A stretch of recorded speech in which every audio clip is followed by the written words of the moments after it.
पुत्रदा एकादशी पौष शुक्ल पक्ष. श्रीकृष्ण म्हणाले की हे धर्मराजा, आता तुला पुत्रदा एकादशी व्रताचे महात्म्य सांगतो ते.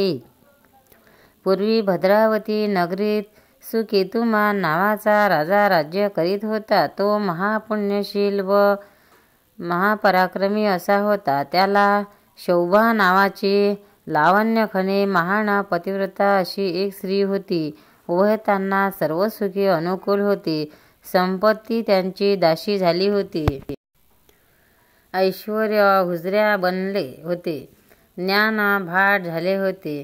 सामर्थ्य रक्षक बनले. पण हे धर्मराजा, त्यांना पुत्र संतान नव्हते. ज्या घरात सर्व प्रकारची सुखे आहेत, पण त्या घरात तानुले हसत नसेल, चिमुकले बोबडे बोलत नसेल, सोनुले खेळत नसेल, तर ते घर तेजस्वी तारकांनी व्यापलेल्या पण चंद्रप्रकाश नसलेल्या सुंदर आकाशाप्रमाणे वस्त्रालंकारांनी सजलेले, पण कपाळी कुंकुम तिलक नसलेल्या स्त्री म्हणजेच सुराज्याने जीवित दिसणाऱ्या पण स्वातंत्र्य नसल्यामुळे मेलेल्या देशाप्रमाणे, नविदा भक्तीने नटलेले पण भावा वाचून विटलेल्या संतांप्रमाणे होय.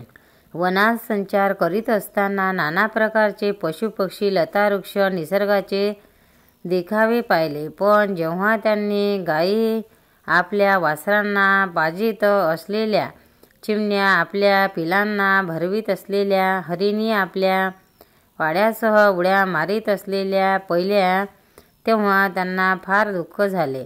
मनुष्यावर दुःखाचे संकट कोसळले म्हणजे त्याला देवाची आठवण होते.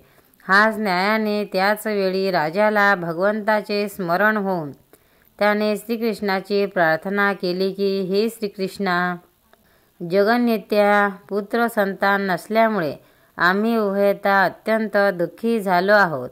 आता हे दुःख आम्हाला सहन करवत नाही, तेव्हा यातून आम्हाला मुक्त कर. तू सर्व शक्तिशाली व कर्तुम्यथा कर्तुम समर्थ आहेस. अशा प्रकारे तो भगवंतानी प्रार्थना करीत आहे. तो त्याला समोर एका सरोवरावर ऋषीचा समुदाय स्नान करीत आहे असे त्यास दिसले. तेव्हा तो आपल्या पत्नीसह त्यांच्याकडे जाण्यास निघाला. ते सरोवर मानसरोवराहूनही अत्यंत रमणीय होते. त्यातील पाणी अमृताच्या तोडीनेचे होते. त्यात राजहंस पोहत होते. जागजागी कमळे विकसित झाली होती. त्यावर भ्रमर गुंजारव करीत होते. भोवताली आंब्याची, चिंचोली, पेरूची, वडाची, पिंपळाची, नारळाची, फणसाची सर्व प्रकारची दाट अशी झाडी होती. त्यापैकी प्रत्येक वृक्ष फलांनी लादले होते, पुष्पांनी फुलले होते, म्हणून ते आनंदित दिसत होते. त्यातून त्यांना सुगंधिक पुष्पांनी फुललेल्या जाई जुई सारख्या वेलींनी आलिंगन दिले होते. त्याच्या आनंदाचे पर्यावसान रंगलेपणात झाले होते. असल्या कित्येक रंगेल वृक्षावर पोपट मैना एकमेकांना खुलवीत होत्या. कोकिळा गायन करीत होत्या.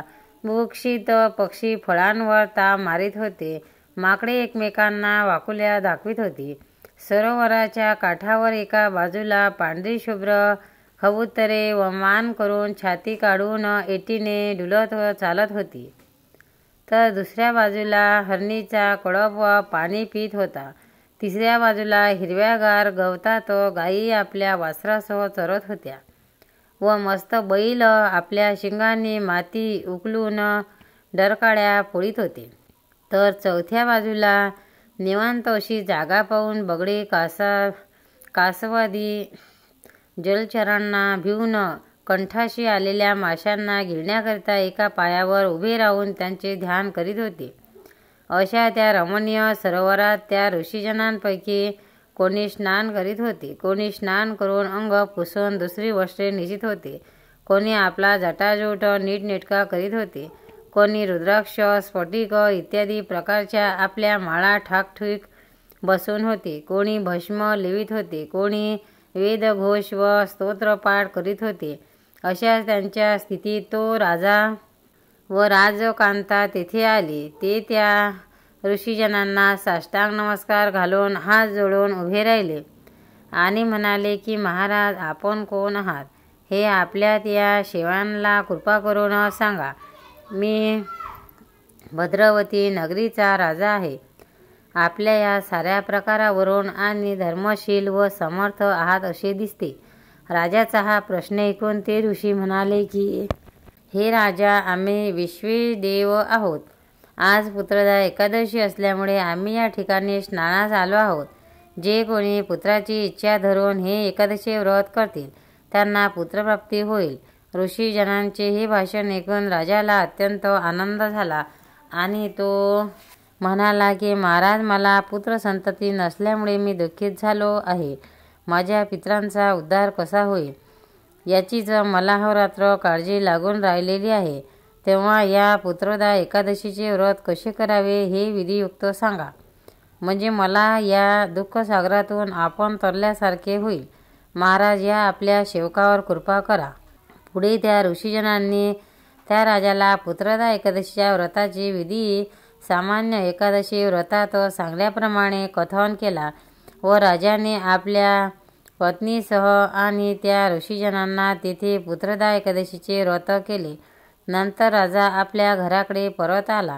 काही दिवसांनी त्याला रूपवान गुणवान असा पुत्र झाला व अंती सद्गती मिळाली. हे धर्मराजा, जे कोणी हे पुत्रदा एकादशी व्रत करतील व महात्म्य ऐकतील ते पुण्यवान होऊन मोक्षाला जातील. पौष शुक्ल पक्षातील एकादशीला पुत्रदा एकादशी म्हणतात.